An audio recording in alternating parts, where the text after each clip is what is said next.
जय हिंद दोस्तों, आपका स्वागत है ऑनलाइन फ्री क्लास में। आज हम इस क्लास में बात करने वाले हैं गोलीय दर्पण के बारे में कि गोलीय दर्पण क्या है और इसे कितने भागों में विभक्त किया गया है। तो सबसे पहले हम जानेंगे कि गोलीय दर्पण किसे कहते हैं। तो वे दर्पण जिनका परावर्तक सतह किसी खोखले गोले का एक भाग होता है उसे हम गोलीय दर्पण कहते हैं। इसे हम लिखकर समझने का प्रयास करते हैं। तो हम देख रहे हैं कि गोलीय दर्पण वे दर्पण हैं जिनके परावर्तक सतह किसी खोखले गोले का कटा भाग हो, यानी वो दर्पण वैसा होना चाहिए जिनका परावर्तक सतह किसी खोखले गोले का कटा हुआ एक भाग होना चाहिए।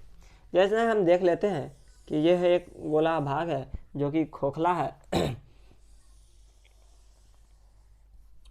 गोल बनाने का प्रयास किया, ये खोखला है। तो इसमें हम देखेंगे ये खोखला हुआ है, इसका कटा भाग यानी किसी भी एक भाग होना चाहिए और डिवाइड कर दिया जाए, चाहे वह इसका परावर्तक सतह अंदर से हो या परावर्तक सतह उभरा हो या बाहर से हो। इसे हम गोलीय दर्पण कहते हैं। गोलीय दर्पण में अर्थात कोई भी एक भाग होना चाहिए, वह चाहे यह इस भाग का हो चाहे उस भाग का। तथा हम देखेंगे कि यह जो गोलाकार खोखला भाग है इसका कुछ न कुछ केंद्र होगा, जिस तरह से वृत्त का केंद्र होता है। इस केंद्र को हम वक्ता केंद्र के नाम से जानते हैं। वक्ता केंद्र। अगर गोलीय दर्पण में कोई किसी का परावर्तक सतह उभरा हो या भीतर हो तो किस प्रकार इसके अनुसार गोलीय दर्पण को दो भागों में विभक्त किया जाता है वह हम इसी क्लास में आगे देखेंगे। लेकिन उससे पहले हम देख लेते हैं कि गोलीय दर्पण का जो केंद्र होता है उसको हम वक्ता केंद्र कहते हैं। तथा एक ध्रुव होती है, जैसे किसी भी भाग, जैसे इसका भाग, यह दर्पण है, दर्पण का मध्य बिंदु होगा जो, उसे हम ध्रुव के नाम से जानते हैं। चाहे यह भाग होगा तो इसका भी मध्य बिंदु होगा जिसे हम ध्रुव के नाम से जानते हैं। एक अक्ष होता है जो वक्ता केंद्र और ध्रुव को मिलाती है, उसे प्रधान अक्ष या मुख्य अक्ष के नाम से जाना जाता है। जैसे ये ध्रुव है और यह वक्ता केंद्र, इसको मिलाने वाली रेखा को प्रधान अक्ष या मुख्य अक्ष कहते हैं। या अगर इस भाग का रहेगा तो इसे भी मिलाएंगे तो इसे प्रधान अक्ष या मुख्य अक्ष के नाम से जाना जाता है। प्रधान अक्ष या मुख्य अक्ष के नाम से जाना जाता है।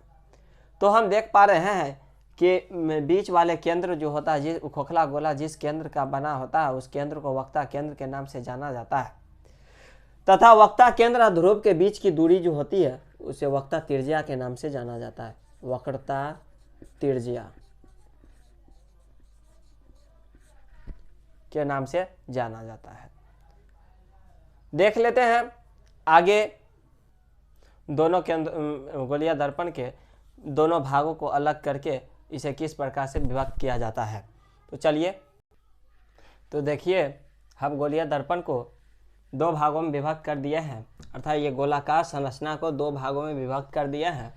तो इस दोनों का नाम अलग है। गोलीय दर्पण दो प्रकार के होते हैं, पहले एक उत्तल दर्पण होता है, दूसरा अवतल दर्पण होता है।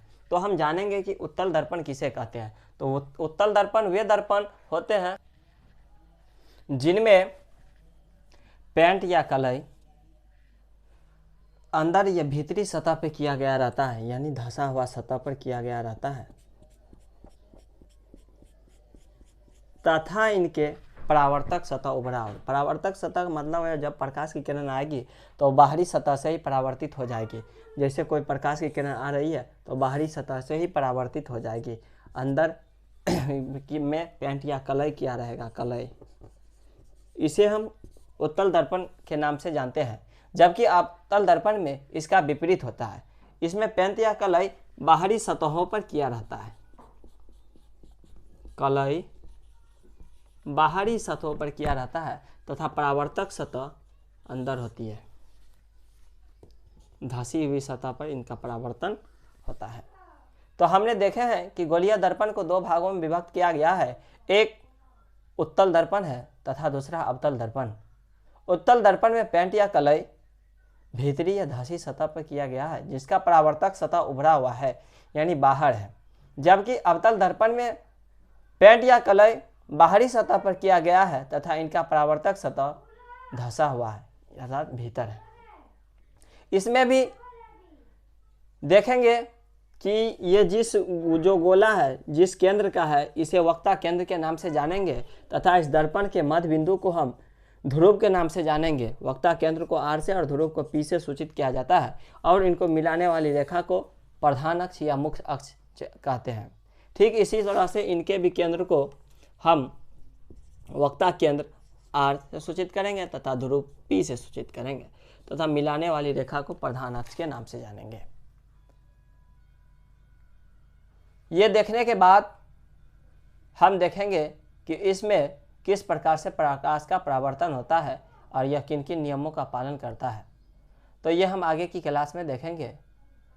और आपको इस वीडियो को देखने के लिए थैंक्स फॉर वॉचिंग। और आप हमारे इस चैनल पर नए हैं तो जल्द से जल्द सब्सक्राइब कर लीजिएगा ताकि हमारे इस तरह के वीडियो आप तक जल्द से जल्द पहुंचता रहे।